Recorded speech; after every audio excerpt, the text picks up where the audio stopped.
From Carolla One Studios in Glendale, California, and streaming live on YouTube, this is The Adam Carolla Show. Adam's guest today, Academy Award-winning producer, Brian Grazer.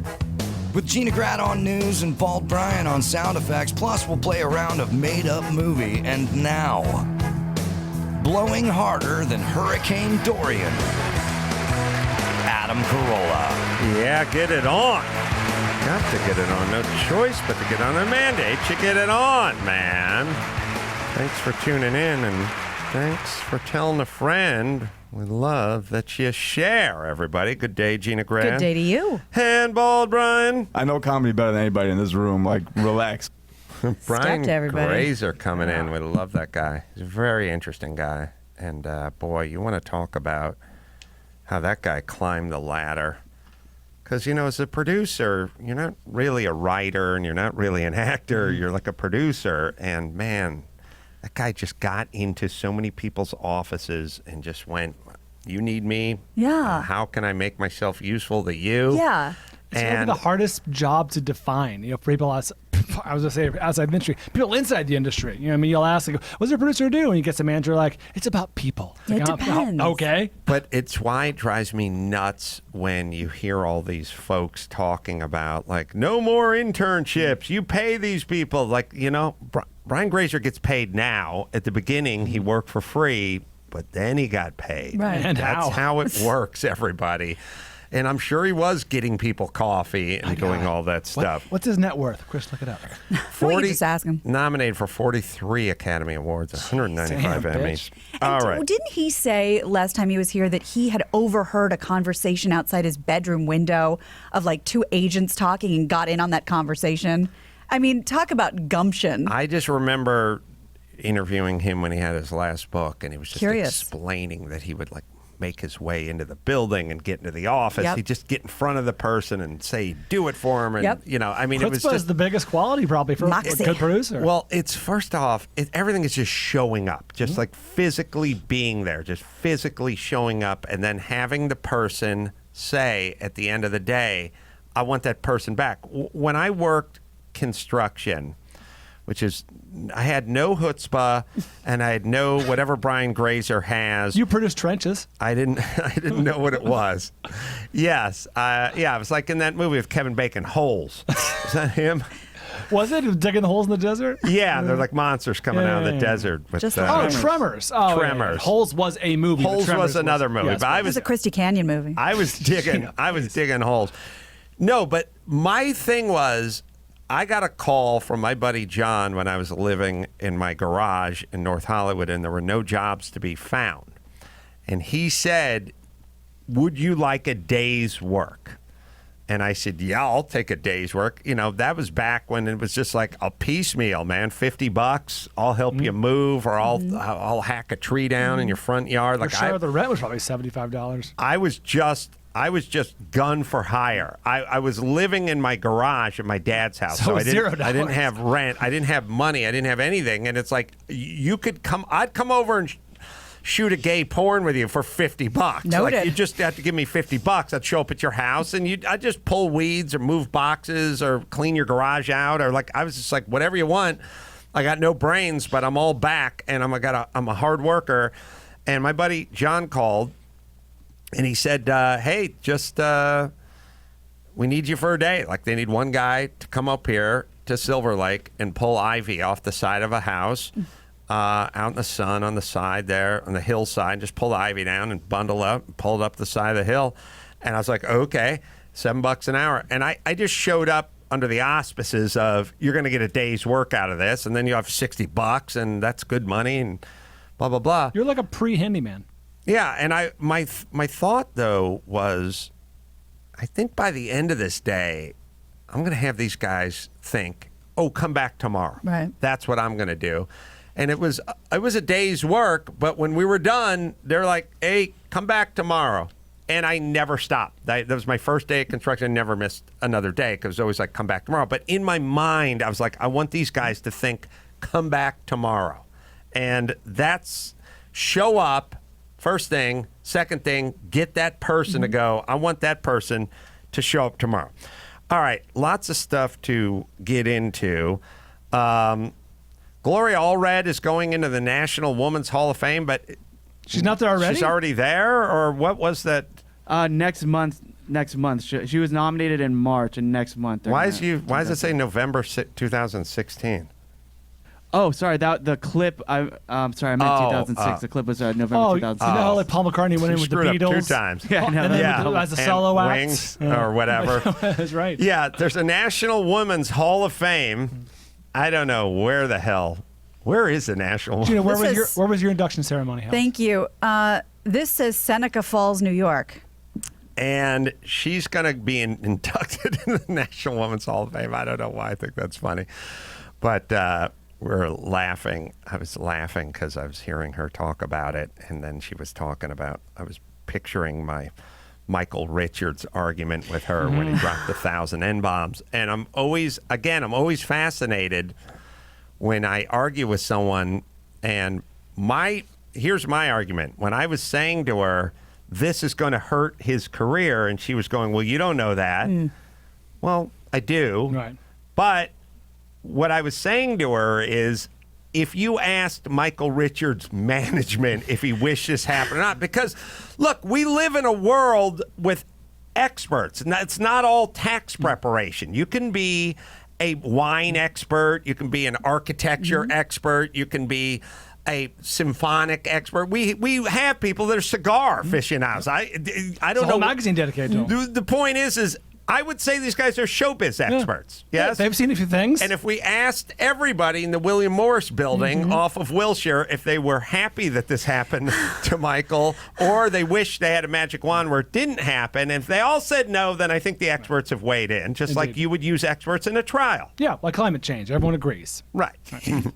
All right. Did you know that there's a disclaimer on this Hall of Fame? Uh-oh. Oh, no. Just FYI, I'm just looking at it right now, and you know the women who are on here are the women you probably Sonia Sotomayor and Jane Fonda and Angela Davis. Are these the other inductees or is this the yes, board? other fellow inductees. And of this class? that's it, or fellow 2019 Wow. inductees. And Supreme Court you'd think justice that- going in with hold already. on. Hold on. Caitlyn Jenner, you're talking about Paul McCartney. Yeah. Could he be in Olympic Hall of Fame and National get into the Women's women's Hall hall? of Fame? I mean, Yes. you want to talk about range. Come on now. I think 2019, yes. I think they are eligible. Yes. Now, whether or not they have accomplished enough as a woman. I'm saying, well, I think becoming a woman is the accomplishment for Caitlyn. Yes. Is Caitlyn How on many there? other people have done No. No. But I like where your head's at, and I agree thank with you. So the disclaimer is, now remember, these women probably have a lot in common, and they were probably chosen because of the things they have in common. However, the disclaimer says the view. Get paid.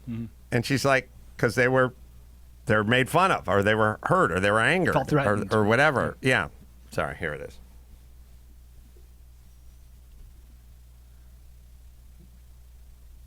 I'm going to answer if you will answer my question. I do think it was wrong what he did. You don't think he should suffer a consequence? I don't necessarily say he shouldn't. He will and has. Like what? How has he been punished? Well, first off, we're talking about what a jackass he is on a national radio so show. that's enough.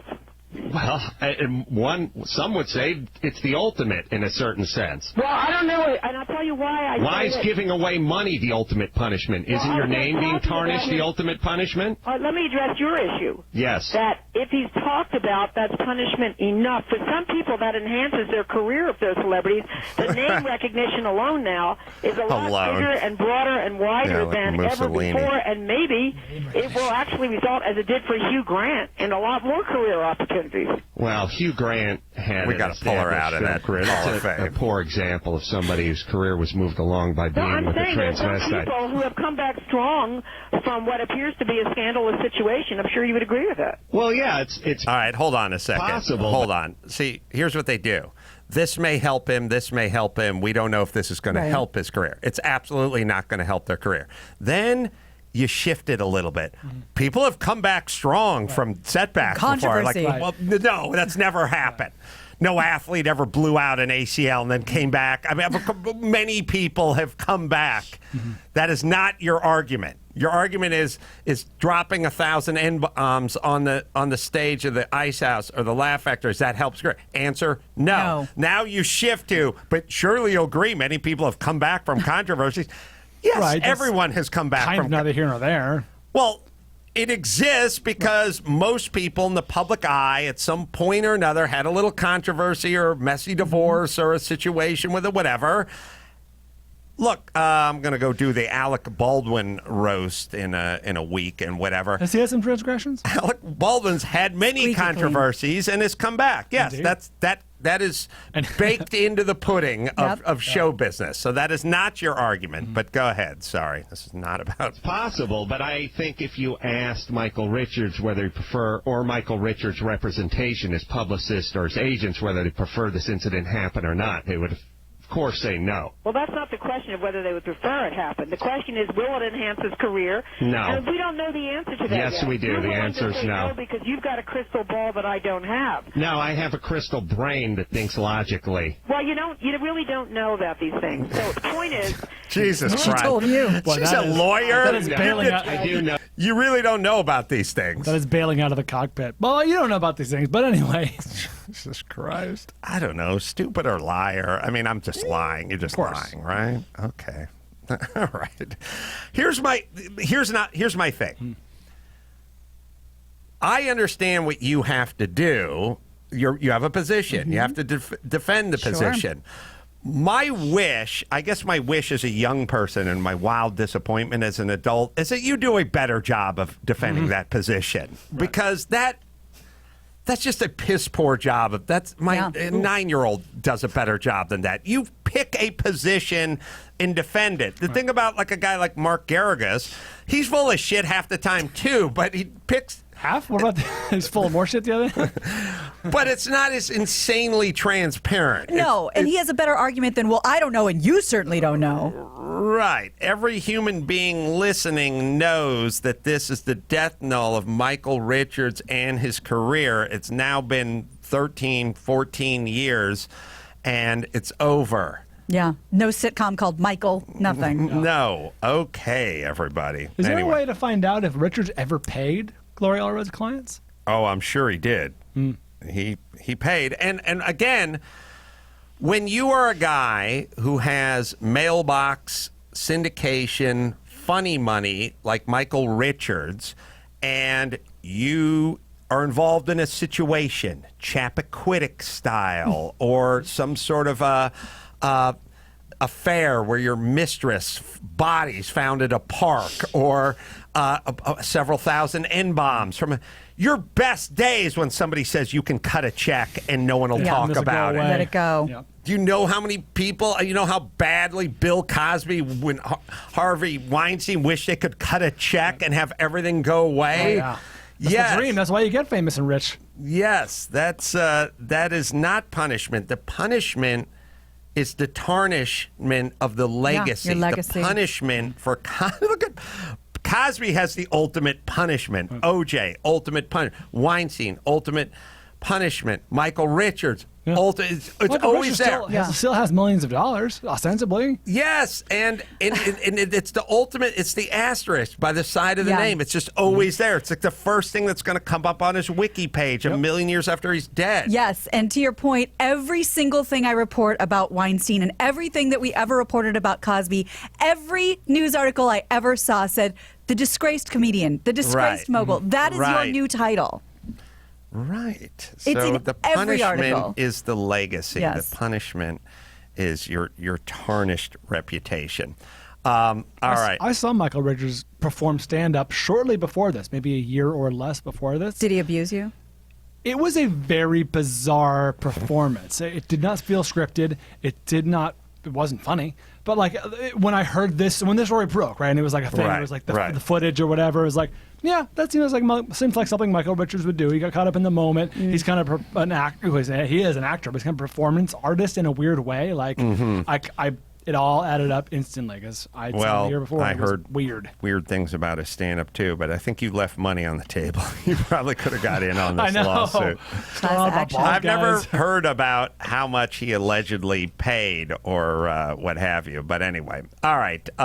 Also, I had this thought about two things. I don't know if this has been invented, but can we invent it? And we need this invention now that we're in the era of, I was in my, essentially what is my basement yesterday, and I was working on my movie theater that I'm trying to build in my basement. Is that next to the sauna?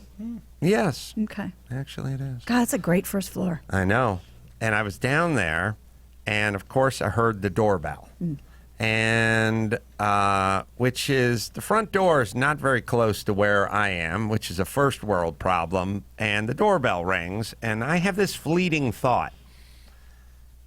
Doorbell traditionally meant somebody standing there. It now means somebody standing there or somebody dropped something off. It's ding dong ditch. But I don't know. The Amazon package, the door dash. The right. This was the Book's flower package, which I've ordered on a bi-monthly basis. So I'm now in the basement, and I hear ding dong, and I'm like, ugh. I'm in the middle of talking to Nick, the guy, about fixing and whatever, and I'm standing there, and I'm like, is somebody dropping this off, or is there a person standing there? And of course, I don't want to risk somebody standing there. So I walk it around, and I open the door, and there's a little Book's box there. And I thought, we now need two doorbells. We need a separate. Now, I know there's Ring, and there's like, you can look on your video phone or whatever, but I didn't have any monitors or We know things. who we're dealing with. The point is this. We now, like the toilets that have the number one flush. and the number two button on the top there, we now need a doorbell that just has a drop-off courtesy, and I am waiting here. Oh, I want to nice. know the difference. Yeah, it's good. Ring should be able to handle that. They'll just add a button to the next gen. The next gen. yeah, Should we all get coached up that we just hit it twice real quick if we're standing there? I would love to live in a world where I suggested things and then those things happen. Yeah. As evidenced by yesterday's However, podcast. I have found that to be a very, very long and disappointing world filled with tears and arguments and me Open screaming. weeping. What else can I say? Yeah. I can't make myself any clearer. So that's what I found about that world. Although, to be fair here, we have implemented the rinse out the coffee mug process. That Seems to be going well. It took 6, I don't know, max over under on the coffee mug, 6 years. Yeah. I'll But take it the over. but it works. But look at us Yeah, now. But now we're Look at doing it. All right. We're streamlined, baby. Now, for some reason, the whole bathroom door jar, fan on, door shut, that one took almost immediately. So that was an example of one of the things I implemented. And if people have a love of shitting on the clock.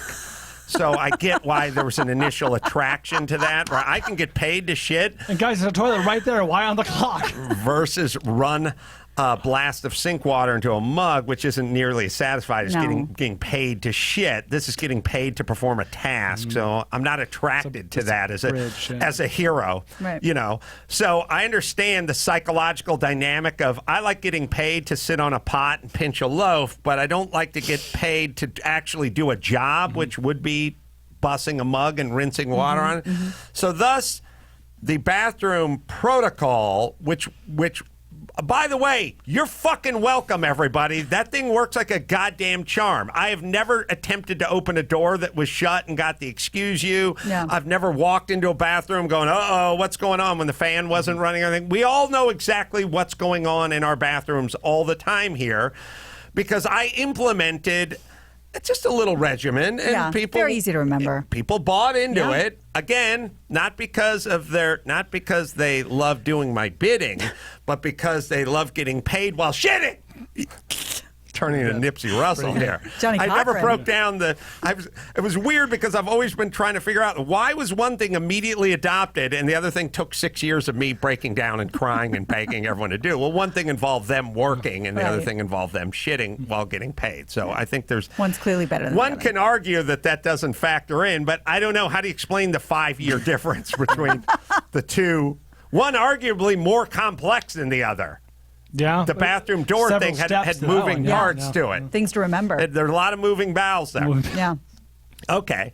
So I'd say the underlying sort of motor behind one being adopted immediately and another one never really being adopted over a 6-year program is the getting paid to shit versus paid to rinse a mug. Makes sense. Okay. Now, but eventually the mug rinsing has now been, it's a 6-year odyssey. Now, Let's focus on the positive. Most Here we people are. would think you could probably do it in under 5 years, Oh, but come we on. just took a little longer. That's okay, but we got it You're done. a dreamer. Now, as far as the doorbell thing goes, I'm all about that. But I can't get people in this town to turn right on a red when it's legal to turn right on a red. Yeah, it's an uphill battle, man. We don't spread information around very well. No. And we don't make use of it. I was coming home from the Comedy Store the other night. It was getting onto the 101 freeway off of Laurel Canyon. It had that thing that Brian loves the most, which is no right turn during these hours. And of course, people just see the big arrow. This is Saturday night, I hate it and it's so 9 much. o'clock at night, and there's nobody around, and it's like between 8 a.m. and 10 a.m., Monday through Friday, no right turn. Yeah. Like, okay, but now it's Saturday, and it's nighttime, and you may turn. And you got Now 4 or 5 people who just see a big arrow. The with a line city, through it. the city doesn't make any attempts to No. clarify that because what What do do they? they care? They don't make any money off that. Nick, young Nick, who's now working on the theater after young Peter moved on, is a disciple of mine. Nick was explaining that he got T-boned by a car, and he got T-boned. I was explaining to Max Zapata that I did my favorite move the other day, which is my left in front of double wide left. Now, That's evil the Canada. the left in front of the single line of lemming sheep is good, but the double wide, the 2 left turn lanes going around 2 that's Dukes of Hazzard. That's my full house royal flush. No time for backup. That's my royal flush move. Poor Nick was explaining his car's all jacked up because he had a person in front of him not turning right. He then went around him, literally around him, and the person took off the second he got around him and T-boned him. That's the risk. Which then makes it his fault, Right. but of course the person could have turned right. Yes. That's rough. Anyway, let's see. So what was I complaining about? Can I tweak your doorbell thing? Yes. On the off chance that anybody takes you up on doing it, I say if there's a person standing there, it's the regular one doorbell, and if they're leaving, it's a quick beep beep because it's uncomfortable. You don't want to seem like you're trying to hurry people along when you're standing there and do the 2. The only flaw with that, I love the spirit, is with the Ring doorbells. Yeah. Once you ring it once, you just does his ding ding dong dong. You know what I mean? Like it has like a chime. Well, I don't know how the fancy people live, but the rest of us with a regular goddamn Yeah. That's a doorbell. rich man, poor man, by the way, is Ring doorbells. I would See a lot of do. those on apartments. I'd just have a doorbell. Like I think I would have a standard, slightly oversized button, like the size of a quarter, that was in the middle and was a doorbell, and underneath it, I'd have a doorbell that was more the size of a button, and it just said Deliveries. drop Yeah, off like a or buzzer. delivery, Yep, just thing, yep, and you just yep. push that bottom one, Yeah. Okay. and we all know. That's good. All right. like those toilets with a double button. Yeah, Yeah. Where you been? yeah. I just said that. Oh, sorry. The Yeah. But thing that's you said. good. No, it's a good thought. The 2 drop, 1 drop. Remember, when you have a good thought, Yeah. it's my thought. I'm just hammering it in. Yeah. Just reiterate. No, it's good. Yeah, you split it, and I think it's satisfying. Yeah. Peter, 40, New Jersey. You're Yeah, hi Adam, how you doing? good, man. You're a comedian who's building a house? Yeah, so I to be honest, I'm a fan of yours and Drew's and Stromer's. I kind of could have called any one of the 3 podcasts because I am kind of starting over in life. I was compulsive gambler for a while, and now I'm 7 years of kind of putting my life back together, and I'm doing stand-up, and it's going well, but as you can imagine, money isn't always there. So my parents asked me to build a house for them and be a general contractor. So I'm learning how to build a house on the fly and at the same time doing stand-up comedy. Footnote, serious question. Like, for alcoholics, like New Year's Eve is a tough time. You know what I mean? Or like, for addicts or whatever. Peter, is the beginning of football season a tough time for a recovering gambling addict?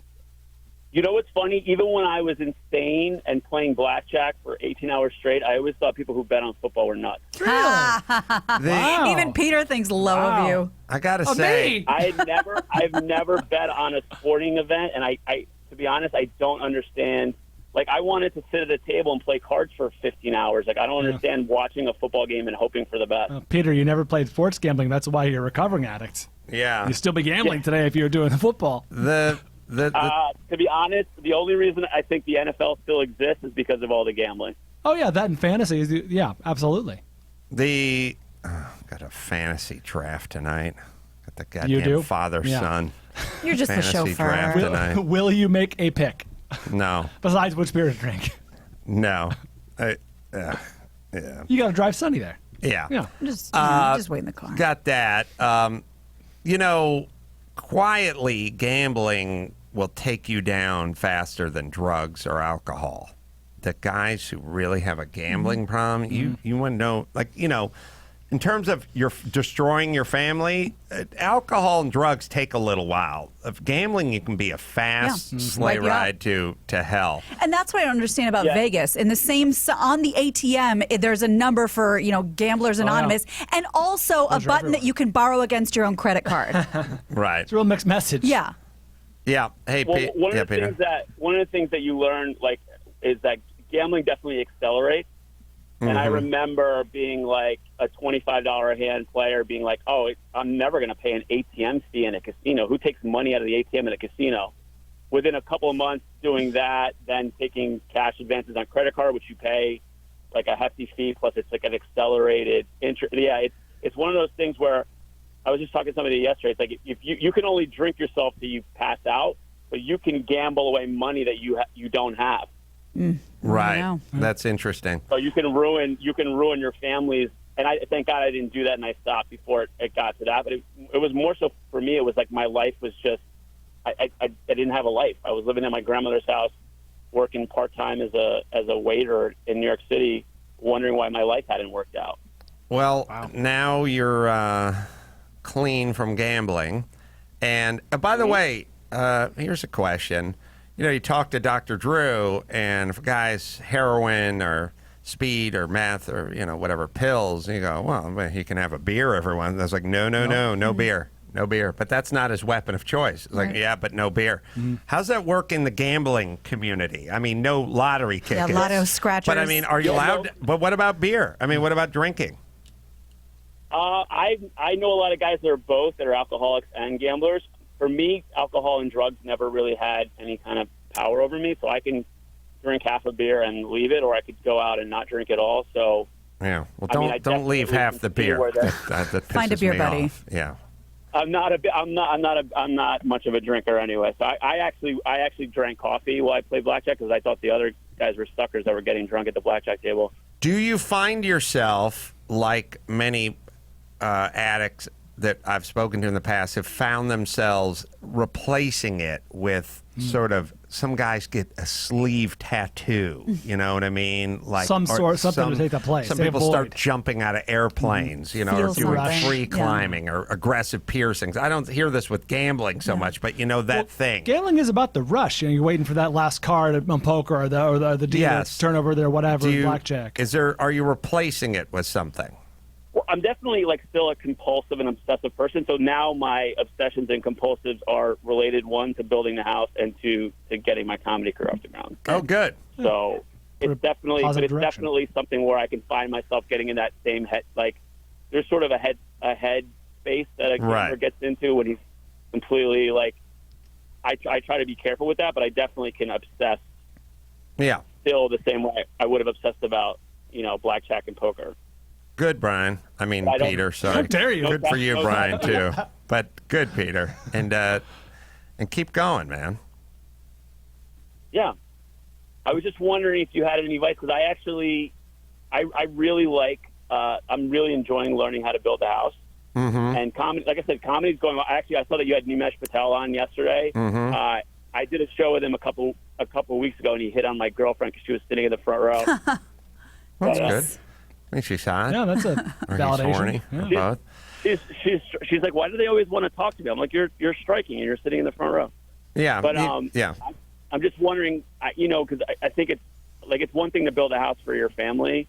It's another thing for strangers to hire you to do that. But I'm really enjoying it, and it would be a perfect kind of complement to do this in the daytime and then do comedy at night and on the weekends. Yeah.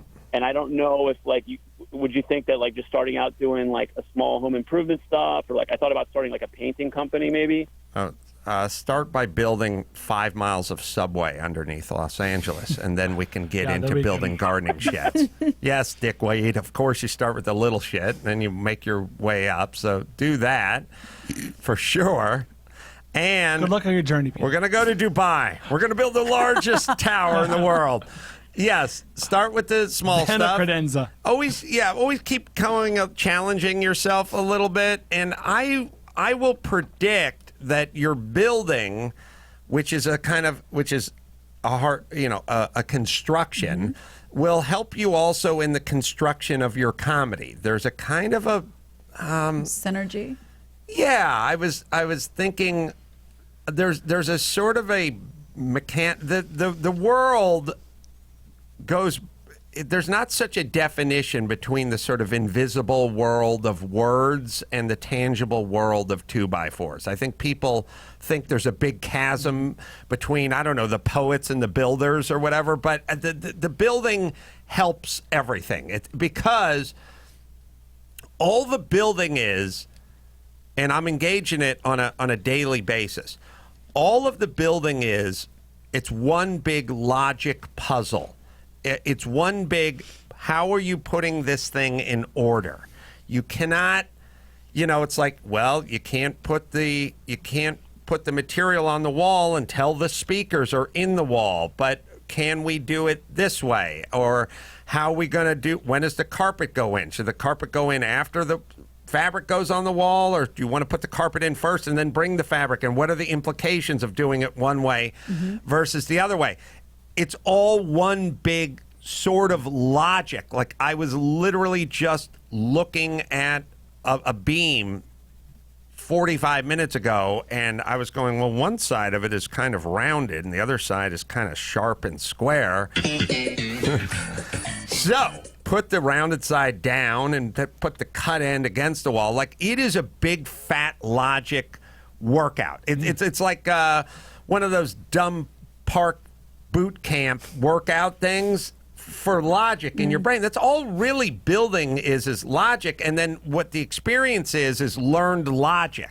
Like, you start knowing, you start memorize, you make mistakes, I'm not going to do that, then you start going, I got to do this before that, and you start working stuff out. And so if you're engaged in a kind of a building or a construction or some version of that constantly, even if it's just putting together IKEA end table, your brain is constantly working in a logical realm. What I've been noticing more and more as we turn from the part of a society that had to build shelters and cabins and, bury food, and it couldn't go bad. You had to pack it away with salt, so it could go through the winter, so you could have food for the winter. Like, we had to make really practical, hard decisions, and the wrong decisions would result in death or starvation or disease or whatever it is.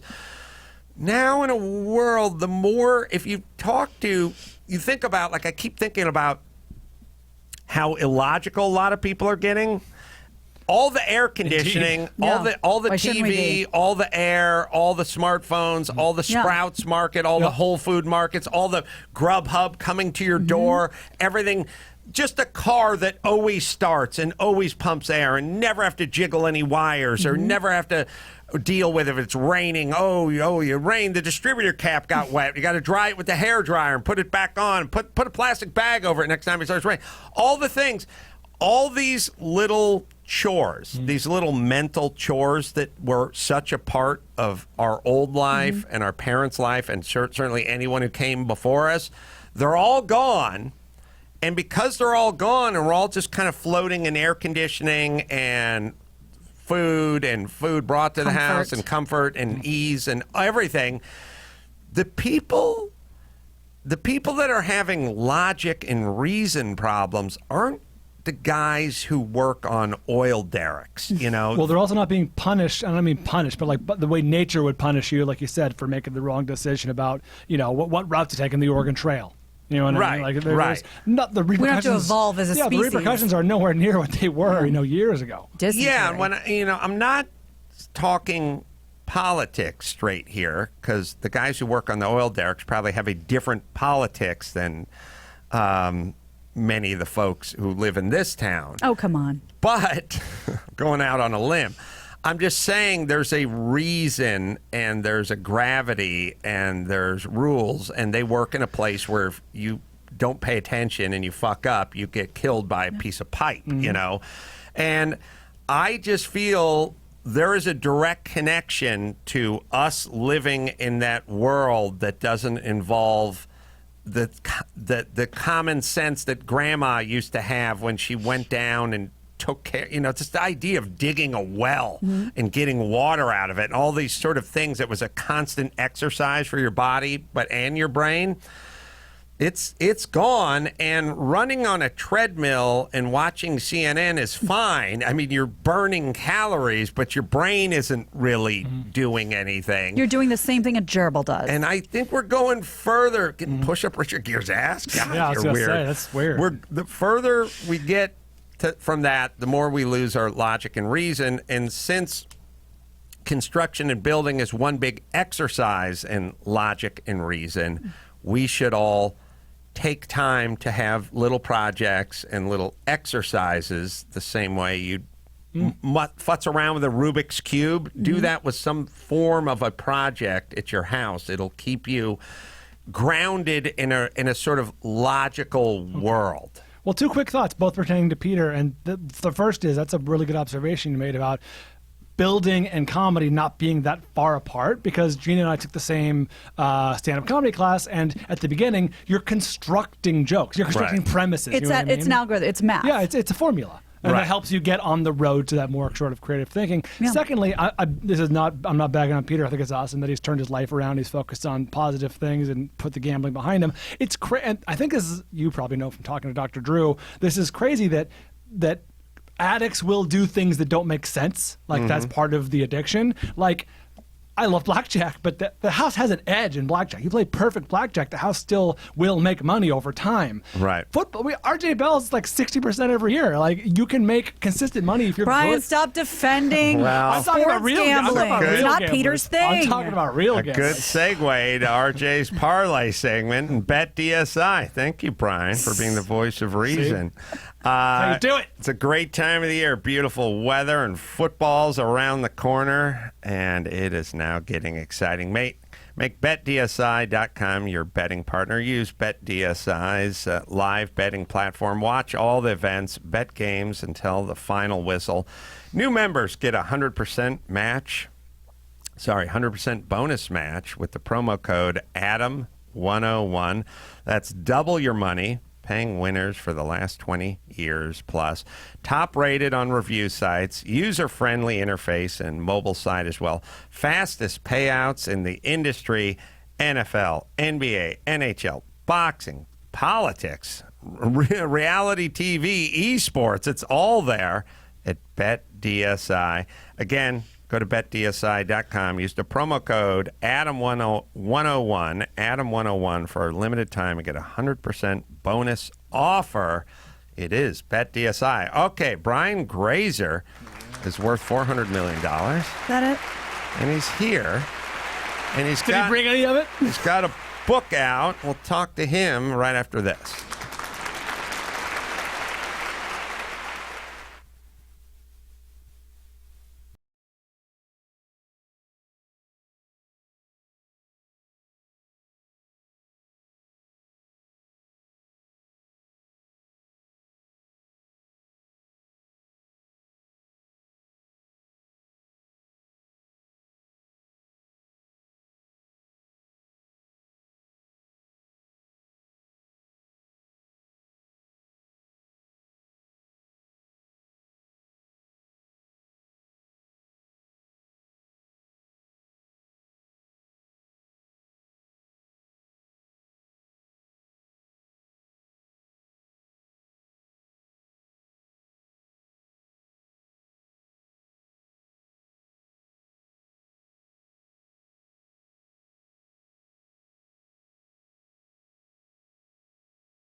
It's time to check Adam's voicemail.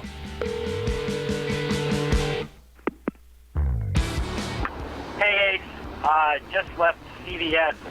I was standing in line behind this fossil that was haggling with the cashier about 72 cents that she was shorted on a coupon.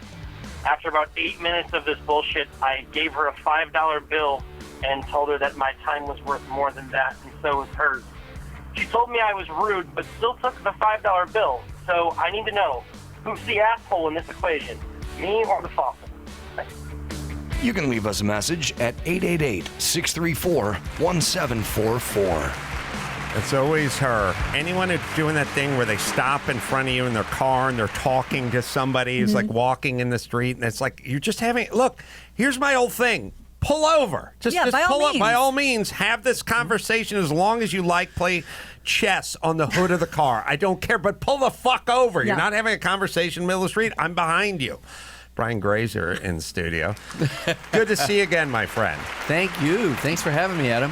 Face to Face, The Art of Human Connection, and you can pre-order this book right now on Amazon. You can bookmark us and click through us. It's always good for us, and that's out September 17th. We were talking about how amazing your journey is and was over the beginning part of the show, and I remember interviewing you before and just the chutzpah and just sort of getting in the room with people and how you were able to do that. I worry that we're doing way too much. Like, we're just celebrating a few weeks ago. They're getting rid of interns. I want to get rid of interns. I want people to get paid. You shouldn't work for free. And I was like, God, I feel like Brian Grazer worked for free and now he's getting paid. How did the very beginning start for you?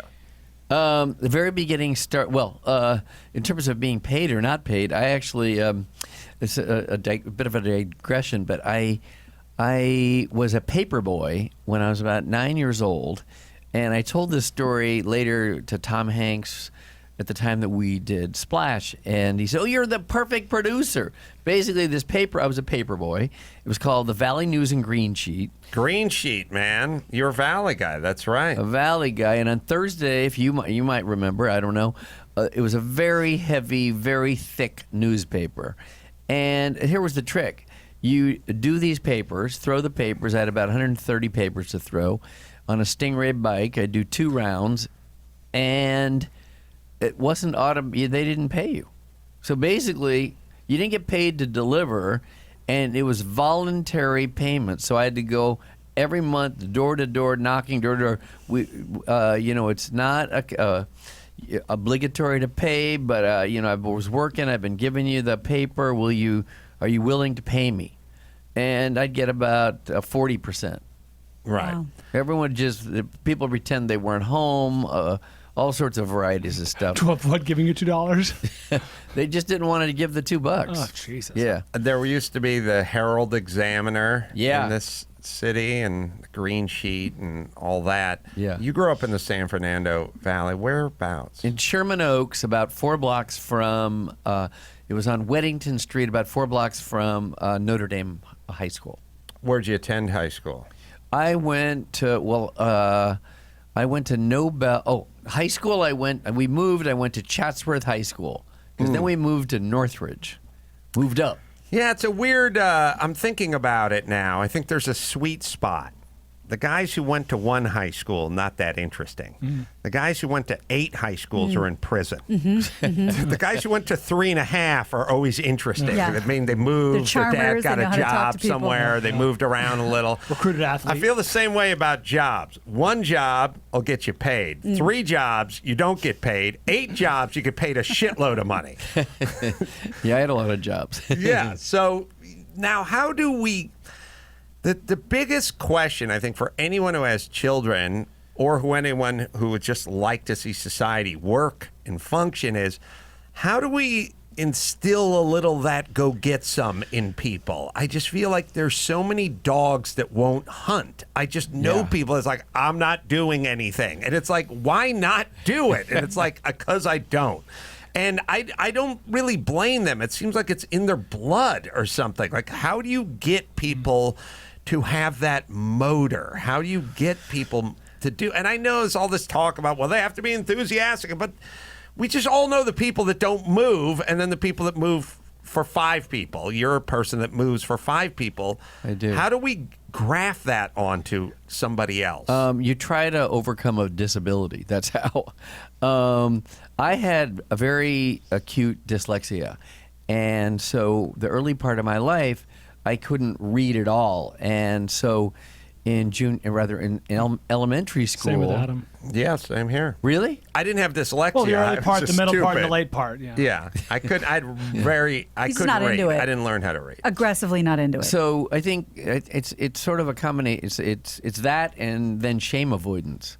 So Me too. So in first, second, third, fourth grade, I'd be in our classroom, and I would have to learn to avoid eye contact with my teachers because I did not want them to look at me or connect because I knew I didn't know the answer because I was unable to read at all. And so I became very resourceful. I'd find many different types of techniques to avoid eye contact. Like I'd cough and look away, I'd sneeze and look away, I'd have to use the bathroom, I'd put my hand in the air, I'd look at my shoe, I sometimes did extreme things like shoot spit wads or paper clips with rubber bands and cause trouble.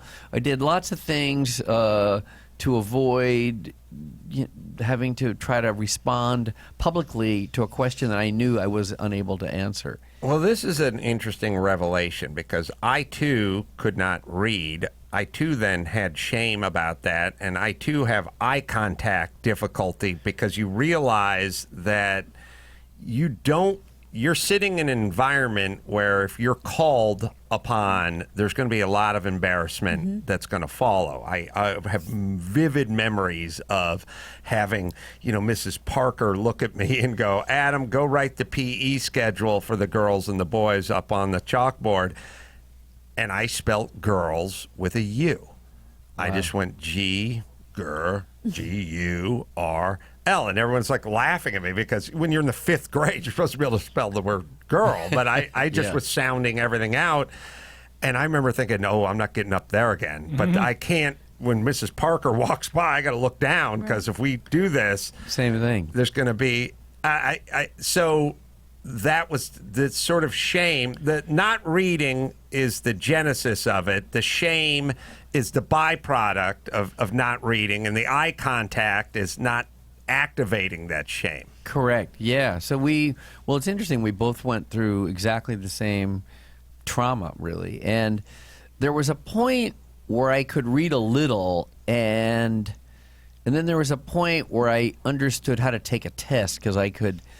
Once it became conversational, which would be in high school, and then of course when you get into college, where conversation and communication were the most valuable commodity. Reading then became somewhat secondary, or at least parallel. And what happened is I learned that I could that by looking at people, just the opposite of what I did in elementary school. By looking at people, I could read body language, cues, physiognomy, and I would learn. I would get so much information from looking at people and looking at professors that it completely enhanced my ability to learn and be smart and communicative. You have also a thing which is just a great curiosity, which it's another one of those things that I can't figure out how to bestow upon people. Yeah. This thing called curiosity. It's hard to teach. All the smart people I know are just curious because that's the beginning of knowledge. You have to ask the question and you have to investigate and you want to know more about how it works. And when you're curious, it feels so natural. It's like, of course you're curious. Of course you have follow-up questions. Of course you want to know how this works and how this happened. So many people have no follow-up questions and no curiosity. I oftentimes wonder if they don't believe what you're saying. You know, like I've said it. Like you get your hair cut, and the guy's like cutting your hair, and they go, "What are you doing this summer?" And I'll go, "Well, as a matter of fact, I'm going to Europe tomorrow to do a car race." And they go, "Well, there you go." Now, do you use a number 3 on the sides, or should we use a number 2 on the clipper? And I'm like, you have no follow-up questions to this. No, true. there you go. And now I also realize I don't think they're listening. I think they're just saying, "How's it going? Are you having a good summer?" Whatever it is. And you could say, "Well, I'm a serial killer and I'm in the middle of a spree. I'm killing nursing students this year." And they go, "Good. How about that? Good for you. There you go. Well, that's something." It's funny. They don't listen and they don't ask questions. What is the crazy? Why is everyone so goddamn tuned out? And you can't say it's smartphones and everyone's stuck to the internet, because people were doing this 25 years ago. I don't know the answer to that. And I've had different assistants over this 35-year journey of doing these curiosity conversations every 2 weeks, and I really have learned consistently it's impossible to teach somebody curiosity. Right. I think if you have some curiosity, and you probably have come to the same conclusion, if you have curiosity, you can improve upon it and you can build on it, like like any kind of a sport or athletic but so it's got to be somewhere in your genetic code. Well, I would argue that if it's not intelligence, it's a direct path to intelligence. Yeah. So how could you possibly be smart if you weren't curious first? Because you'd never get to smart. Curious is the road that leads to smart. And as previously discussed, I think on this podcast, these curious sort of investigations and conversations, I was a part of that many years ago with Brian Grazer, although I had no idea what was going on. I found myself sitting in his office circa 1998. The janitor came in and said, "What are you doing here?" That's right, back to after work. hours. I found myself just sitting in his office because Brian Grazer wanted to have a meeting with me. And we were just, of course, you're going to take a meeting with Brian Grazer in Century City, I believe. Yeah, probably that's still right. there. And I'm not still there, but I was Century City, and I think it was just right after I'd produced Apollo 13. Right. So Brian Grazer wants to meet with you. I didn't know anything about show business back then. I was just kind of on MTV and on K-Rock, and people would be fans, but I didn't know where they came from. You were an MTV phenom. You were amazing. I had to meet you. So I found myself sitting there, and I had a long meeting with Brian Grazer, but we never talked about a project. And I kept thinking, what does he want me to be in one of his films, or does he want me to punch up his next film? You realized you weren't Norm Macdonald when you walked in. He's like, I right. talked to this guy for an hour. And we just talked and talked and talked. There's never really a good time to sit in a guy's palatial office and go, "What the fuck are we here for?" I was just sitting there just answering questions and being flattered that Brian Grazer wanted to carve out an hour of his day to talk to me. And at a certain point, the meeting was over, and then I left. And I remember, of course, like my management or agents are like, whoa, so what was it? Like, what did he pitch? I don't know. What do you want to do? Like, what were you guys going to work on? I was like, I don't know. I have no idea, but I'm sure he'll call you and tell you what he had in mind. Never heard from him again. I was just walking around with like a 500-yard stare for like the next few days. I would call my agent going, "Did you hear from Grazer?" No. Oh, no. And I was like, You did not pass the "What happened test. in that meeting?" You weren't the Cinderella Man? No. So I then later on, through A Curious Mind, the name of his last book, found out that he periodically, or more than periodically, routinely did that with people he found interesting. Yes, I did it because, and also a couple things happened just then for me and you. One is I realized I should probably tell people there's no agenda. Yeah, build a time machine. But I'm still doing them. But the point of them is just to try to create the best date that I could create. Like, be interesting to you and you be interesting to me, and then just have that build in it or flow in a natural and authentic way, and that we'll both learn something or gain something about one another, maybe some insights, maybe some friendship. But But I always just had faith that these dots would connect someday in this greater constellation of dots. Did you you can talk about the shame or the eye contact and that sort of foundation of your life. Do you not fully, this is going to be a hard question to answer, do you not fully understand your position and the sort of implication of Brian Grazer wants to meet with you? Like in your mind, right. So in your mind, you're just Brian Grazer from the Valley, little kid with weird hair from the Valley, and you want to have a meeting. You're hilarious. But no, it's really true. But it's other like people, an epiphany for me. I didn't know that. Yeah. Other people have to see it as Brian Grazer wants a meeting. This is Right. one of the best meetings you could be asked to have in Hollywood, but you don't, because of your sort of pedestrian life, low self-esteem or shame or whatever it is, don't realize just what that sounds like to other people. Correct. I don't. Right. So in your world, we're just going to sit and chat.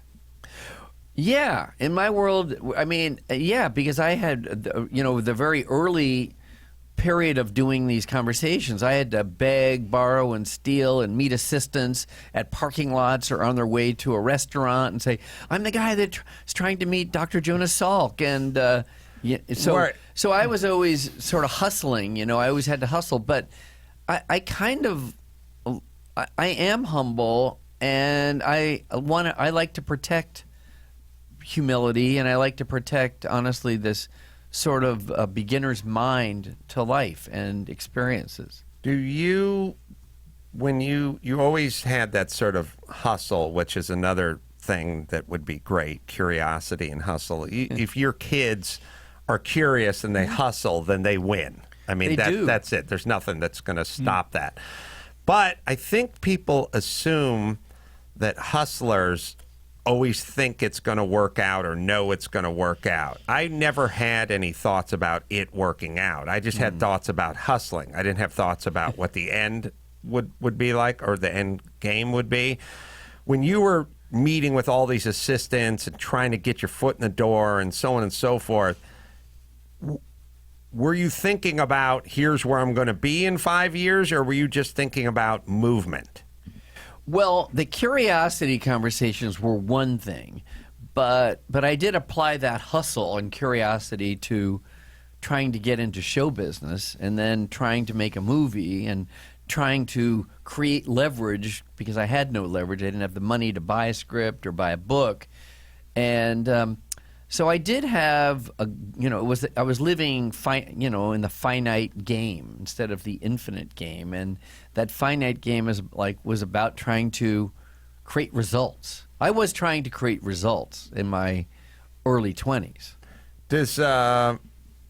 So definitely trying to the Ron Howard partnership. Yeah. Who met who first, and who wanted to date whom?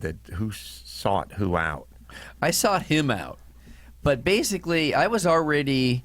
So I'd been out of I was out of college. I had a law clerk job for a year and a half at Warner Brothers.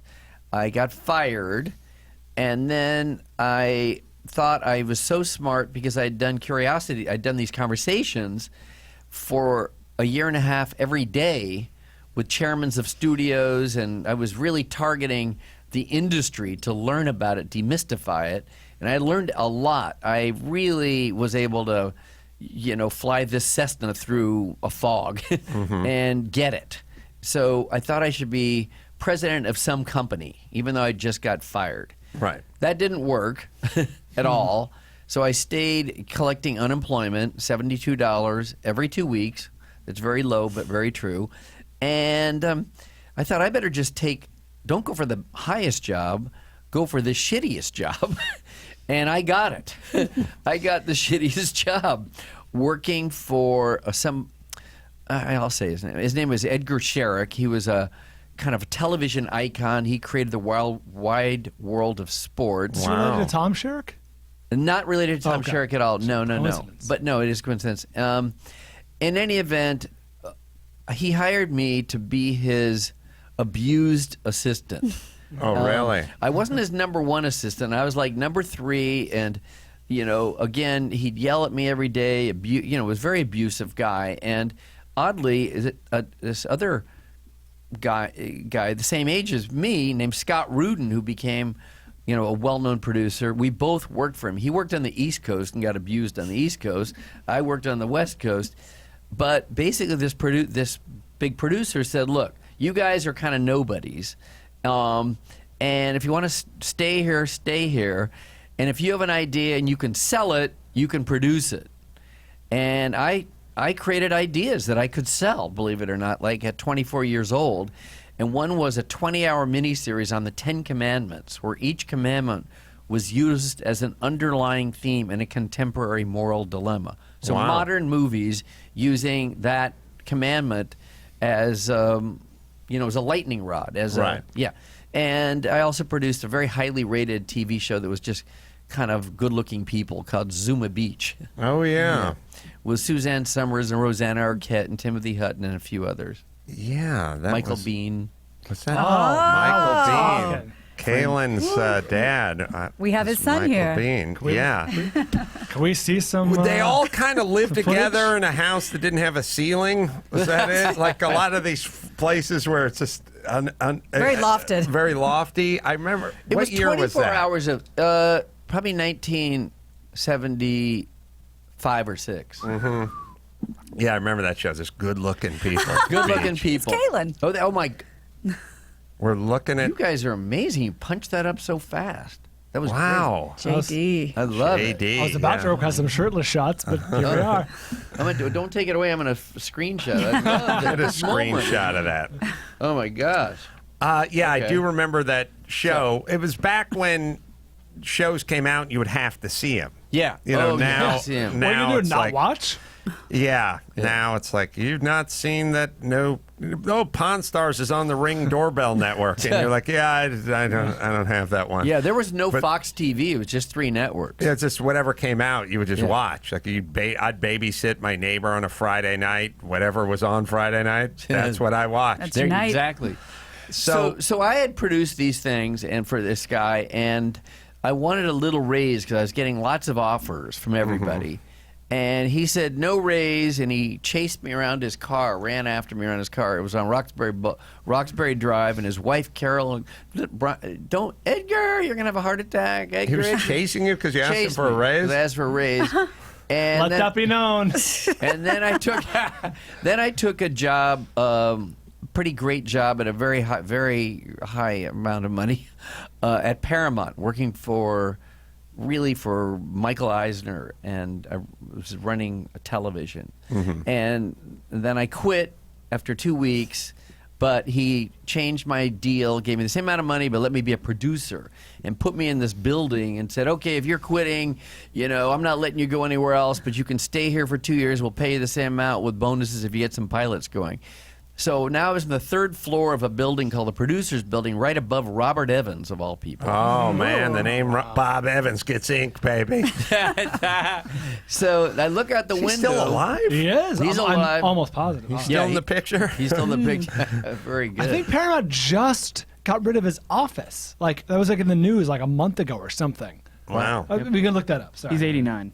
Great documentary, yes. Yeah. So I looked out the window. I see Ron Howard. He's an actor on Happy Days. He's Richie Cunningham. And I yell out the window, Ron Howard. And it scared him a little bit, having a guy yell out the window at him. Sure. And then because it scared him, I thought I better just call his office. I called his office and said, I'm the guy that yelled at you. Let's meet. We're both young people on the lot.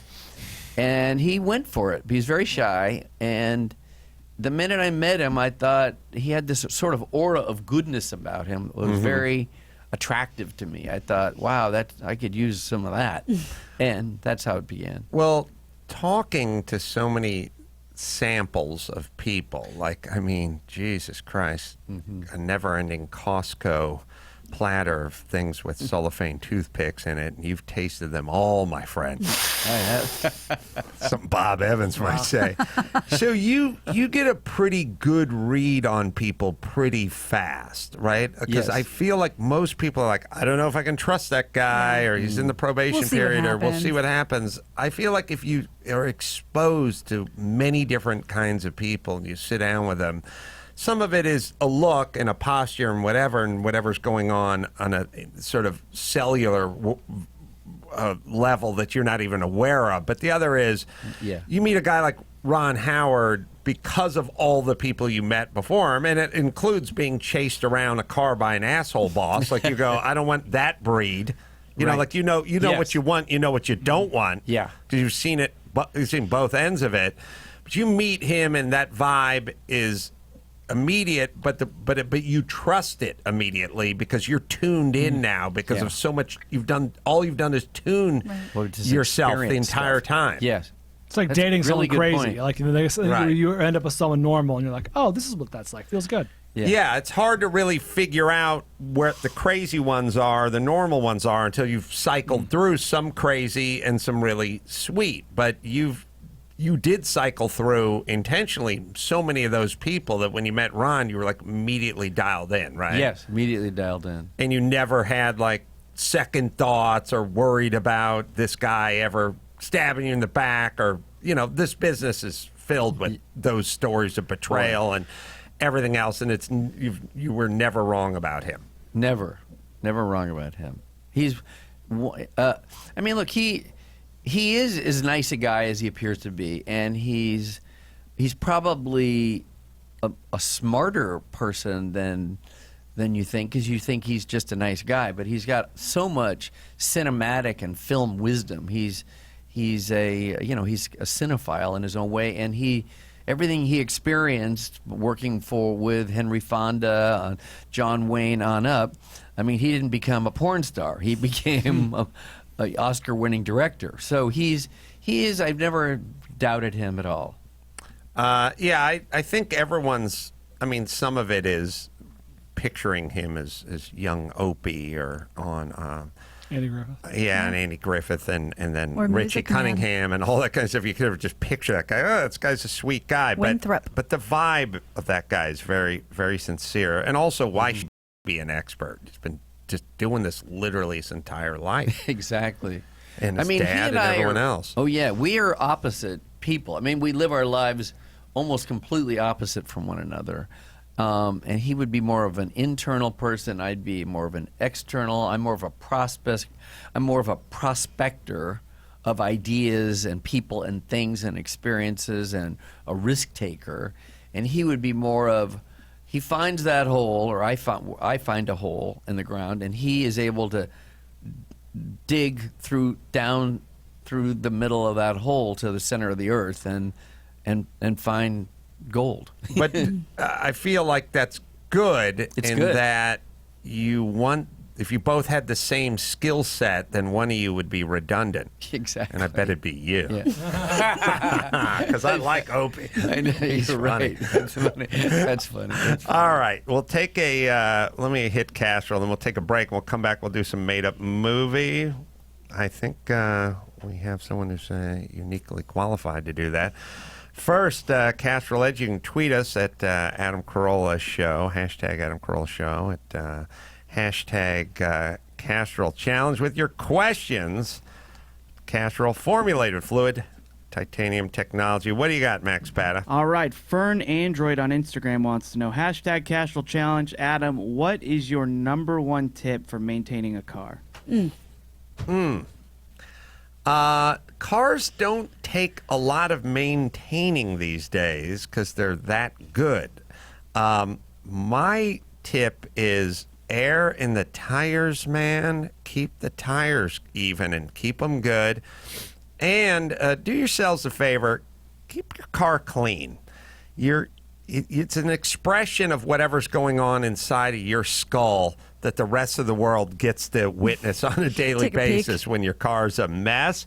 Also, it's kind of the way you feel when you get in the car, and I feel that same way about the dirty windshield. Like the people who are driving around with all the scuffs on the windshield, it's like your entire world has to pass through this windscreen, and if it's schmutzed up, then everything you look is. You could drive through Yosemite Valley and it'd have schmutz on it. Clean that windshield, clean that car, and put some air in those tires. All right, well, we'll take a break. Yeah. We'll play a round of Made Up Movie with Brian Grazer right after this. No.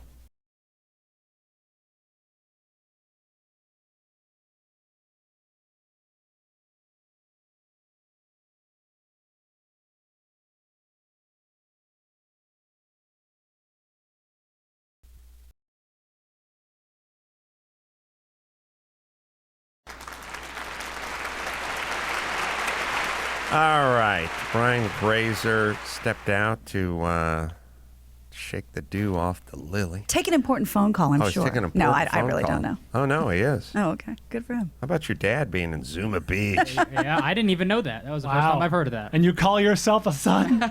I'm pretty sure it lasted one season, but it was like good-looking people living at the beach. What a You can't see season it clips? was.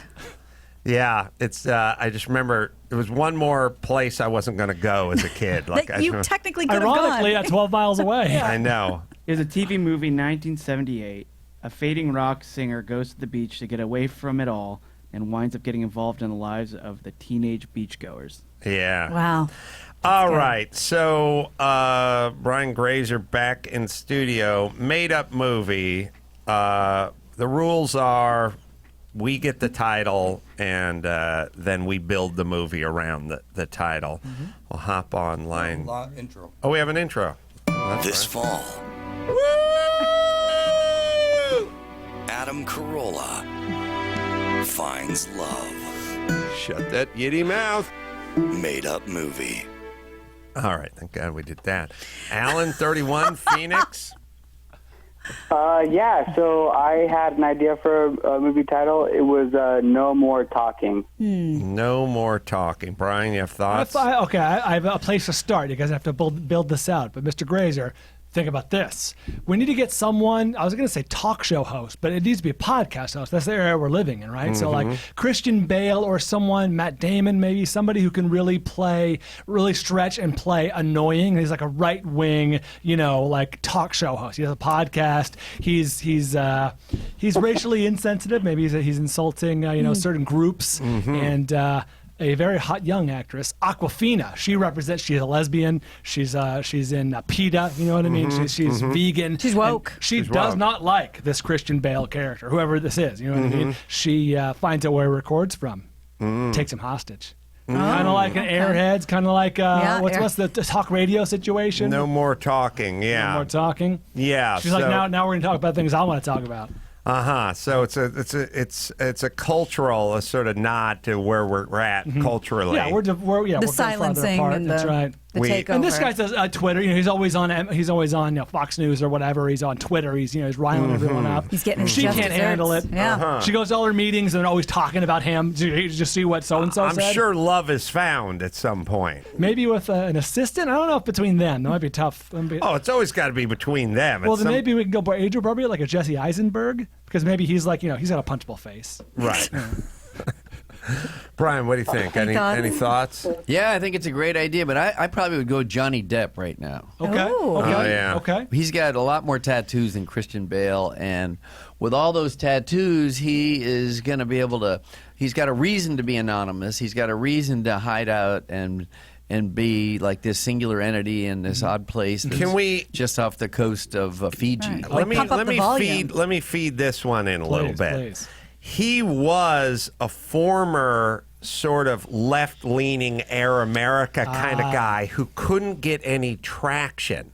So he put on this persona of a kind of a Ben Shapiro, Rush Limbaugh, and all of a sudden he blew up. Now he meets this woman who he does share politics with in reality, but she hates him. She hates him, but he can't let his guard down. He can't be revealed as the hard left guy who was sort of stumbling around Air America, never gig to gig, never, because it's a you've got mail situation. They're made for each other, but she doesn't know know it. Because they can't. You really. It has been tried a number of times as sort of left-leaning talk radio, and it doesn't really work. It's all the Sean Hannitys that The work. Becks. It's the harder right That's good. stuff that works. So he realizes at a certain point he wants to cash a check. that's right. And he turns into a caricature of the hard right-leaning guy. But and he can't be exposed, revealed to Kind her. of a Ripley's Believe It or Not or something. Yes. Right? Or what is it? Talented Mr. Ripley. Oh, yes. Talented Mr. Yeah, I was Ripley thinking Matt Damon becomes would be kind of good. like that, right? Yep. Now, you brought up Bale and Damon. I'm excited about this Ford v Ferrari movie. I know you guys have Oh, that did sounds good. Rush, which Yeah. I loved Rush. Oh, thanks. What do you know about the Ford versus Ferrari stuff? It's coming out pretty soon. I do. Yeah, I don't know much about it, although I think I can get it because a friend of mine at Disney now inherited it. But I'm guessing it's going to be really good. Yeah. I'm very interested. By the way, I saw your documentary where you had it was with Paul Newman. It was Oh, good, I yeah. remember getting it, and I gave it to Tom Cruise. Really? Tell Not Tom something I have his racing suit and his helmet from when he raced with Newman back then. Oh, I'm glad you Wow. saw it. Yeah, I did.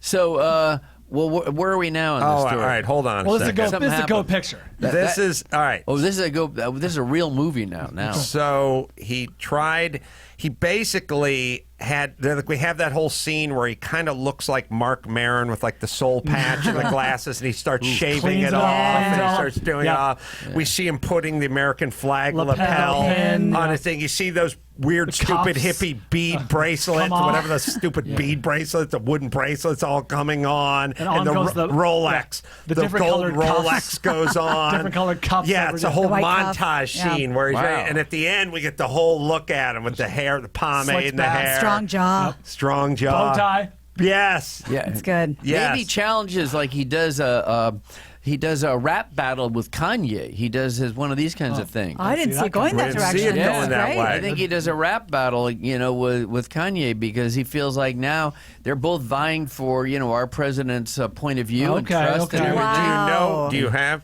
Can you get Kanye? You have that kind of juice? Oh, I think I could. I could get him. You could get Sure. Kanye. Yeah, I could Big get deal. him. Okay. Yeah. So you get I've known Kanye. Kanye a long time, so we could get him in this thing. And I think two rappers fighting it out, but they're, instead of being liberal guys, the guys from Atlanta and all that, these guys are real. They play the hard right, as you said, and they weaponize. Do we see a role in here for Cruz? I mean, we've already established he's a big fan of mine after you handing him the He could Newman do like doc. a Les Grossman thing from Yeah, Tropic I think there's- Thunder. That's what I'm thinking about. I think there's a role for Cruz. I mean, he's come back very strong with this most recent Mission Impossible. kind of a Roger Ailes kind of a thing where we put him in a big fat Yeah, suit and stuff. We really go against type. Something he can really sink his teeth then he into. fights. Then he fights Russell Crowe. Those two guys would be badass. You get wouldn't Crow they? in there. Yeah, we get I'm them loving all. where this picture's going. Tell Cruz uncredited. Like people are going to be talking. I think we get our friend Ari Emanuel, who owns the UFC, and puts these guys in the ring. Yes. It's good. Why not? Yes. Forget about Justin Bieber and Tom Cruise. I think Russell that's right. Crowe and Tom Cruise. A lot of Justin promo around this Bieber's movie. been challenging Tom Cruise to a Yeah. UFC fight. Yeah. I wonder if he ever saw my doc. Bieber? Why would he see it? All right, you want to try another one? That was good. Yeah. Gina, you got thoughts about line 6? Yeah, I think so. Mr. Grazer, you obviously do pieces that are sort of epic and sweeping and sort of think pieces. Let's hear it from the guy. This might not be. Oh, I'm sorry. Please. Price? Yeah, Price. Yes. Yes. What is your title?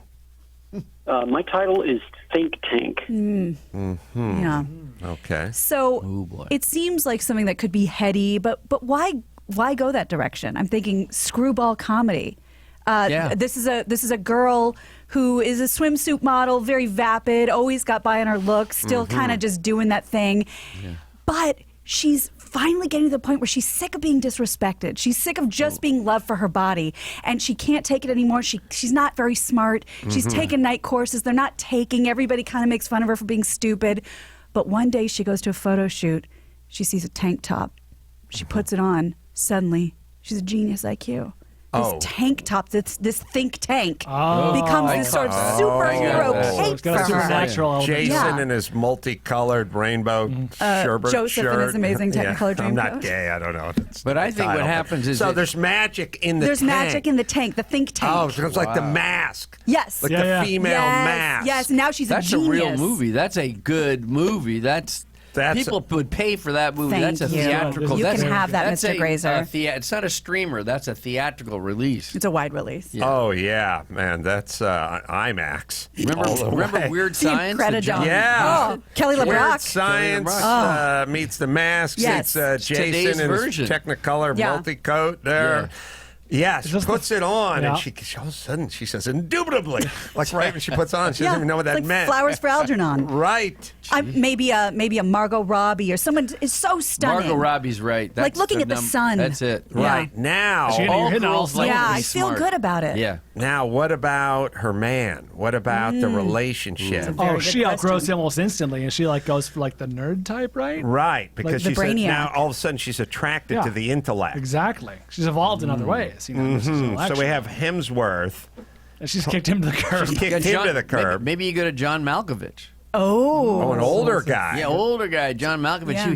He knows how to he sips those espressos, and You know Malkovich? I have had a espresso with him. Actually, had a drink with him at the Chateau Marmont. That all makes sense, doesn't it? Yeah, it does. it all I can lines picture up you two tonally. there. The best Mad Lib ever. Can Chris Pratt put the weight back on and be like a high school Oh. teacher or something, a professor? Yes. Yeah. Yeah. Ooh, I like that. Chris puts the weight on, right. and she's attracted to this The guy. underdog. Right. I who's like that. teaching the night classes at the community college. And he believed in her, even though she just wasn't getting it when she was taking these night courses. Right. Yeah. Mm-hmm. I like but it. now what? Ooh. Now Jonah Speaking Hill, of Jonah Hill slips into this. You know Jonah? Yeah, know him. I do. I'm just going to keep asking every time I bring someone's name up. At some point, somewhere around end of Act 2, things are going pretty good. And she's smart. Top of the world. She just did a move where she performed like an emergency tracheotomy on somebody with a ballpoint pen, and everyone's like, "How did you even know how to do that?" A young Saw kid's MacGyver. choking. Yeah. She just did it all. Saved his life. They're celebrating. She hoists the champagne. Someone hits her arm. It spills on the tank top, and we see it start to short out. We see that we do it Yeah. in post. We do it in post. Yeah. You know, it starts to Yep. goes, and all of a sudden, it's like she's not as smart Right. anymore. And they're like, give the Mask comes toast, off. Margot, give the toast. You're like, you guys, to you all and to me. I mean, right? She's back to dumb, and it's like, oh my God, my I think powers. I hear my pies burning. Wow, it's like But the she mask. learns through the love Yeah. with Chris Yeah. that she actually had it in her all the time. Yeah, she was and at he least brings 100 it out. IQ. There's a montage where they're going over calculus. And Yes. she's drawing on the chalkboard and shaking his head. Correcting his work. Got a little nutty professor in that. doesn't it? Yes. Yeah. Yeah. Was in you all along. Think tank. Think tank. Very much. That's a real, by the way, that's a real movie. That'd be funny. You know, when Mr. you, Grazer. when you said she reached for a tank top, I wasn't with you then that I didn't either. millisecond, Yeah. but once the magical powers of putting that thing on, It all came together. nice job. Thank All right, you. let's bring it home. For your consideration, made up movie. Stupid. All right, let's see. Let me hit. good. Thank you. We got Geico, and then we'll take a break and do some news with Brian Grazer. Everyone's got the to-do list. How about you save a bunch of money on your auto insurance? Just go to geico.com. 15 minutes, you could be saving 15% or more on your car insurance. Take that extra money, put it in your pocket, be the most rewarding thing you do all day at Geico. That is at geico.com. All right, quick break. We'll come right back. Do the news with Brian Grazer.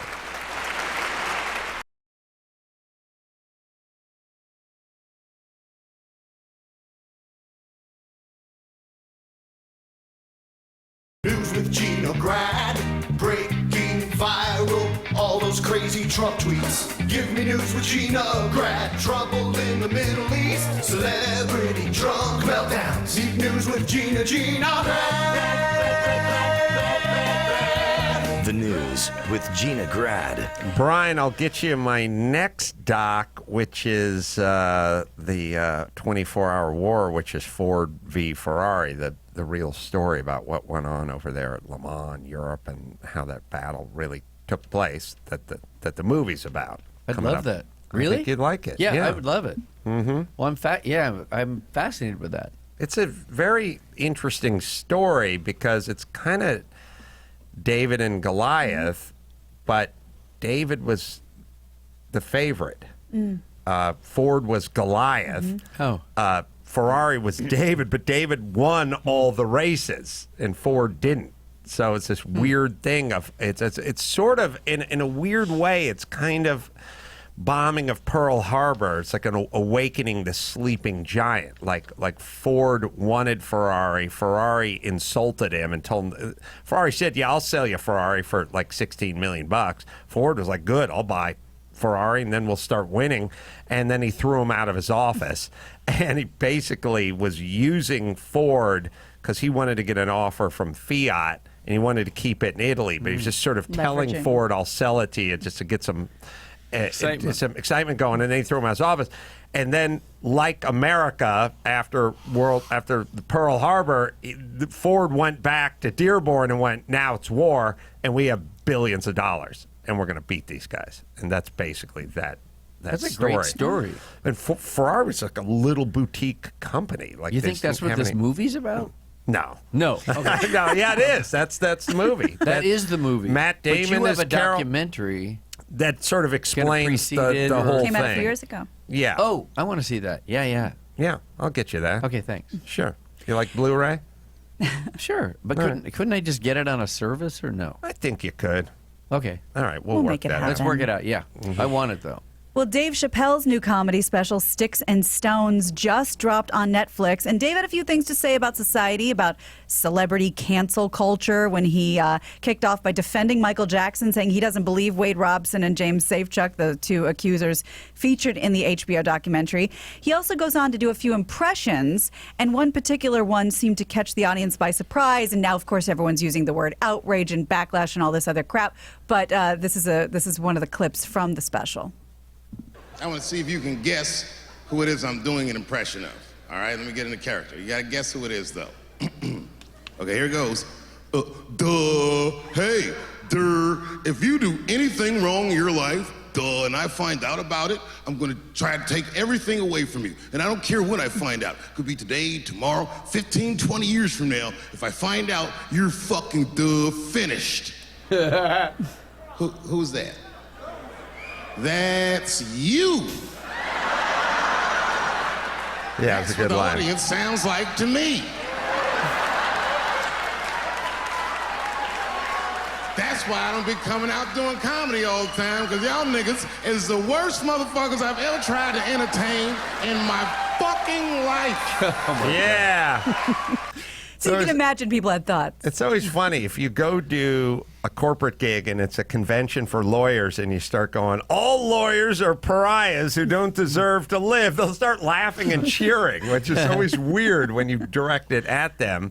I watched most of it.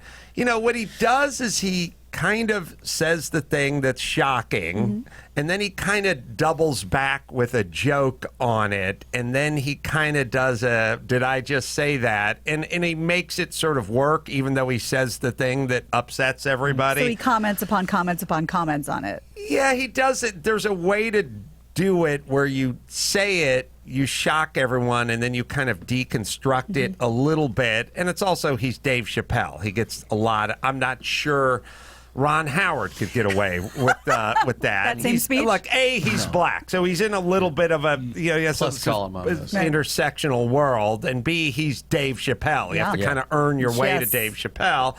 And he's a comedian who's saying things that are edgy. And if you can laugh at him, you can laugh and disagree.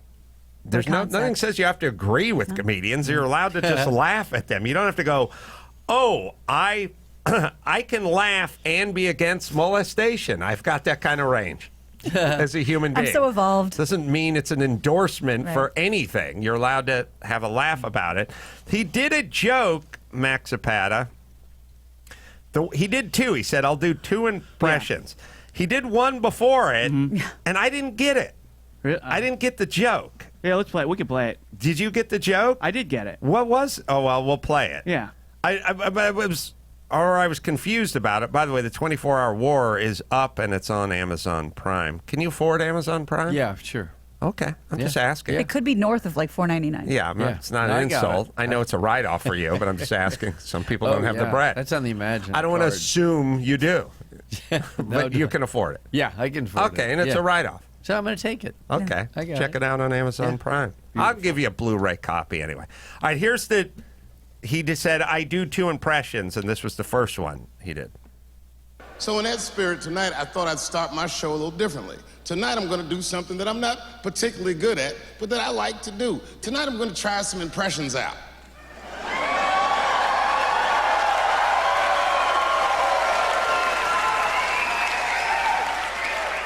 I only got 2.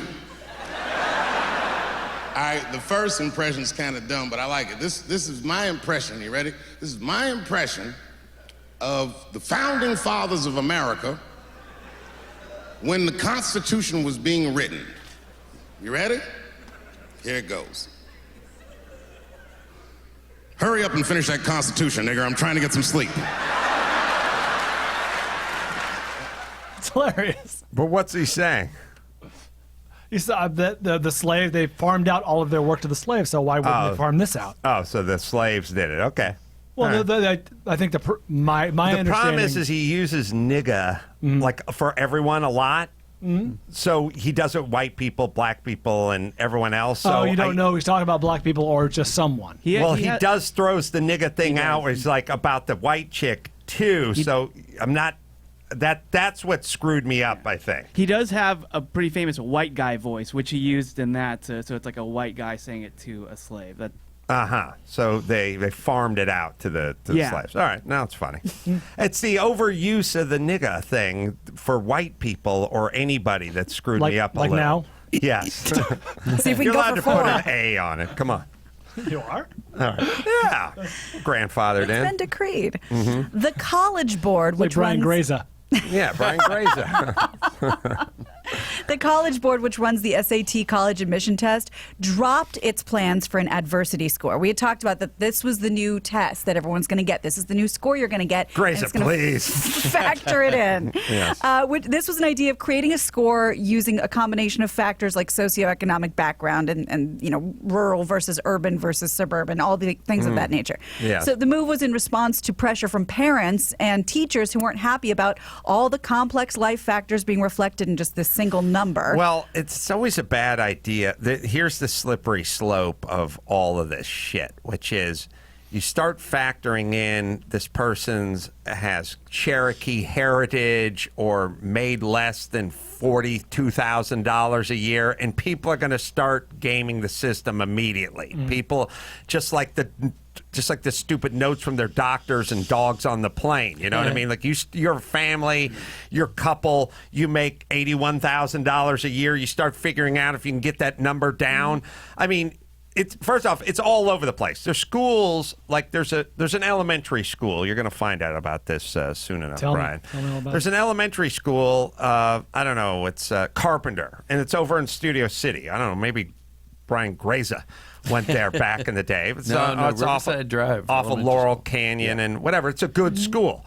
All right, there's a system where people are using addresses Gotta be the because district. the people that live in Hollywood don't want to send their kid to the crap school in Hollywood. They're like the good school, which is over there. So there's a whole cottage industry where like people are getting apartment addresses and they're like Russian kids are moving in the apartment. They're using the address of the apartment to be in the district of the way. We immediately go there. That's what we do. That's human nature. So you start laying out, well, your SAT scores won't be as high if you have some Puerto Rican blood, and people are going to start putting on accents real quick, and they're going to start finding out. And all it does is now you have to vet everybody. So now if you're Carpenter Avenue and some new student shows up, you got to go to their house and like find out where they live and go, are these your clothes and do you sleep here and everything else? There's not enough man hours for that. It's easy to look at an SAT score and go, the guy got 1,300. He's not getting in, or he is getting in. Right. You know what I mean? With the minute we start factoring in all the heritage and how much your parents made and all that kind of stuff, it just opens the door for everyone trying to game the system. Well, it's called a standardized test. The test is the same for everyone. Right. You study for the same test. You take the same test, the same time limit, the same room with all these other people. For example, we don't make the test easier for dumb people. Like, you're dumb, you're not going to score as well, so let's make the question easier. No, it's a standardized test. Some people are going to score better, some people score worse. Right, and I don't know, how broken was it? I mean, this notion... It's not perfect, but it's a standardized test. The thing about college is it's kind of like jobs. There's great jobs, and then there's McDonald's jobs. But you can go to McDonald's and get a job. You can go to junior college and take some courses. Yeah, you got your USCs, you got your KUs. If you like. I don't know, this notion that like everyone, it has to be accessible to everyone all the time. I think it's flawed. People should work for it. Well, this system is going away. They're going to do something a little different, a different tool that assesses life factors, but it's going to be a separate score. It doesn't get factored into your overall testing. Mm-hmm. So I guess that is the compromise. Popeyes has been in the news a lot the last couple of days. Grazer, please. Come on. Popeye says they have run out of chicken sandwiches in stores across the country this week, and they thought they ordered enough to keep them going through September. So this chicken joint shared this gut-wrenching news Tuesday. Everybody freaked out. They told TMZ they tried to forecast the demand, but people just went nuts for this. So apparently Popeye's chicken has never had a sandwich, just the chicken tenders or whatever. So then they just made a basic fried chicken sandwich with mayo and pickles and a bun, and people lost their minds. And then Chick-fil-A put out a little tweet kind of stepping to them, and then everybody loved the hype that was created. Joke's on Chick-fil-A though, right? Yes, it is. The other place sold out of the burgers. Yes, it is. They said, like, don't forget about the original, chicken and pickles. We forgot. That's why they sold out. We forgot about the original. Not only are they sold out of the sandwich, but a lot of Popeye's locations are out of food because you're not just showing up and just getting the sandwich and leaving. Give me a couple tenders and fries while you're there. Whatever. Does no one here knows? I couldn't tell you, but I live close to one. The staff here tried. Oh, that's not a good sign. You know where I live. Living next door to sexual predators and Popeyes.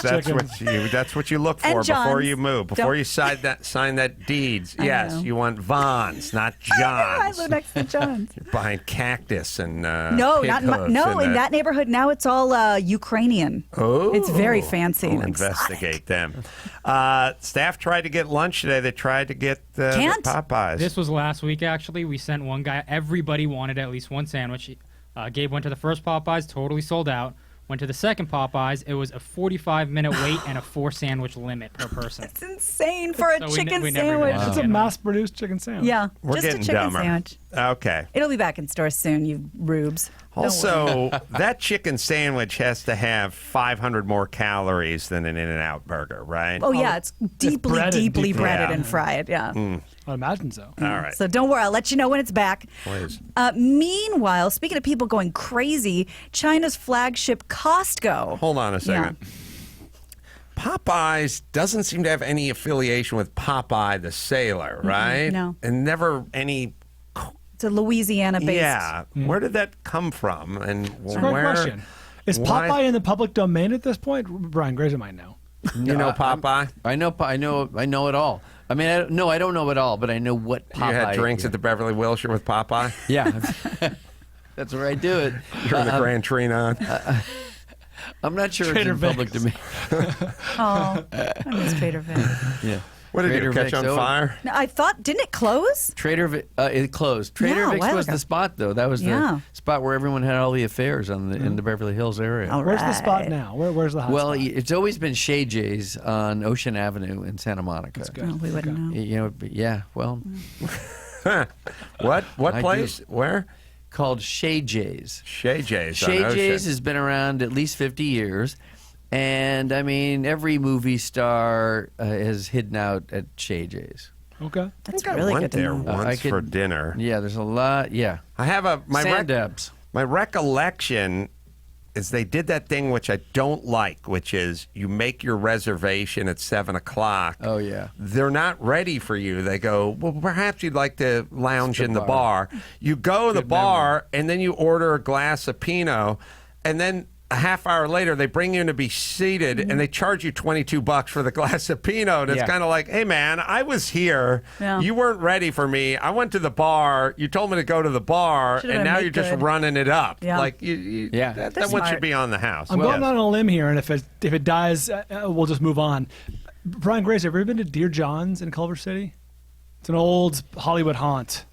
The reason I bring it up is it's hot again. No. It's like a hot Is it? spot. Yeah, it doesn't surprise me. It's like a hot spot. Got renovated. Yeah, It's like- those places that transport you to some other world, I mean, old world, are the ones that are popular. The red booths. And Well, what about the smokehouse over here? Right Oh, next to yeah, around the University? corner. Yeah, Toluca Lake. Yeah. We have the origins of Popeye chicken. The restaurant's named after the detective Jimmy Popeye Doyle from the French Connection. I did not see that coming. Wow. Yeah. Wow. A white guy. That's so Gene random. Hackman. Yeah. Gene Hackman, French Okay. Connection. Great movie. Anything to do with Cajun Creole culture? Did you know that 7-Up, the beverage, is named after Roy Scheider's character in the movie The 7-Ups? No, I that, didn't realize that. I made that up. That was Sounded good. pretty real, But that's though. good, right? That's why you do a show. That was very good. Because that came out about the same time. It was another ensemble cop, street Yeah, movie. that's right. It was called The 7-Ups, and I have no idea why it was called The 7-Ups, but Roy Scheider starred in it. I have another semi-random question that's only appropriate for Brian Grazer. Wow. I'm a huge fan of Tom Hulse. Yeah. Where is he? You worked with him in Parenthood. Is why I'm asking you. Yeah, we where did. Love is he that retired? movie. He Oscar nominated for Amadeus. Thank you. Thanks. That movie is it's love and death. It's defending your life. It's like funny with tons of heart. Just Hi, Gary. Parenthood. I love that movie. Yeah. Thank you. Thanks. I think so Parenthood was the movie that you're talking about. I think 1989. We did a television series, and Leo DiCaprio was in it. You might know, and it never got picked up.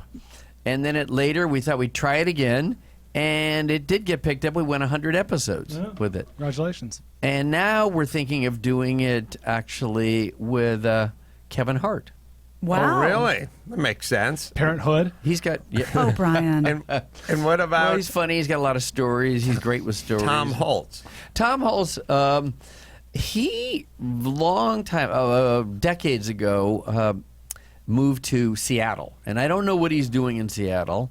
I think he's doing plays or musicals, and I don't know what he does today, but he was white hot he during was that time. white hot, and Love then he him. decided he wanted to get out of Hollywood, which isn't a bad idea, and he moved to Seattle. Wow.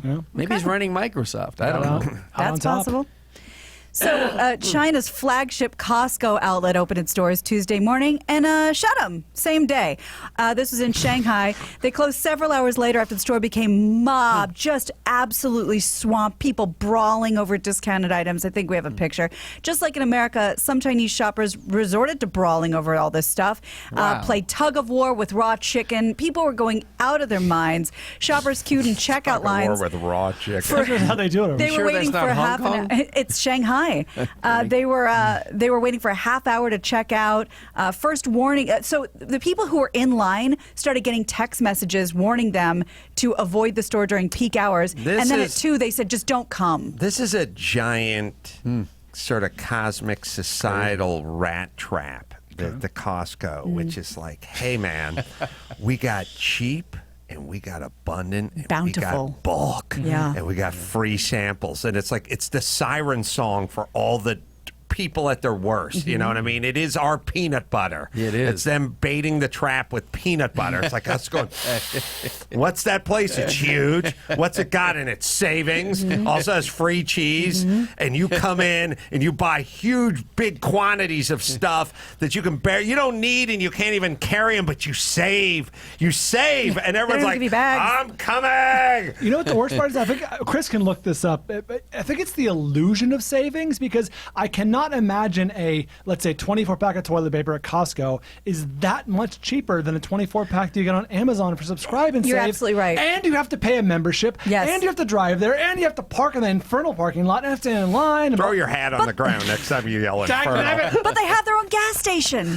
But what I'm saying is the illusion of savings. Yeah. What are you saving? Well, because what are you saving? you think if you're buying 48 rolls of paper towels at the same time, you're getting a deal. Well, you imagine. may technically save per unit, but when you buy like sink sponges in a 48 chub pack and you don't live to use your fourth, then you're bequeathing them to your children. Yeah. You're like, if you never really get to the bottom of this, 55-gallon drum of Laura Scudder's peanut butter, You don't then make your money did you back. really save? Like, you do save. Technically, one sponge would be cheaper at Costco than one sponge at the supermarket, whatever. It's the challenge. It's cheaper, but you buy so many, do you ever really save? And look, I get it. If you're running an institution or a food truck or something like that, so be it. But I think it basically just speaks to our foibles. It's basically saying, hey, America, we're going to bring out your worst. And China. Like, hey, all of society, we're going to speak to the scariest people on the planet and go, like, we're going to take the ugliest Americans and the ugliest world travelers now and go bulk, free cheese, savings, and then we'll put you in a place and you can duke it out. Thunderdome. Yes, and it's not just food. They have mattresses, they have clothes, they have caskets. It's good quality, but for God, Yes. for what? Yeah. They have everything. Oh, I know they have caskets because after I paid $13,000 for my father-in-law's casket, someone just went to Costco and was like, same casket, $9.99. Yeah. I was like, really? I wish I was in that casket. But you now. have to buy 5 of them. My soul's in that. Bulk. You have to bury the Partridge Family.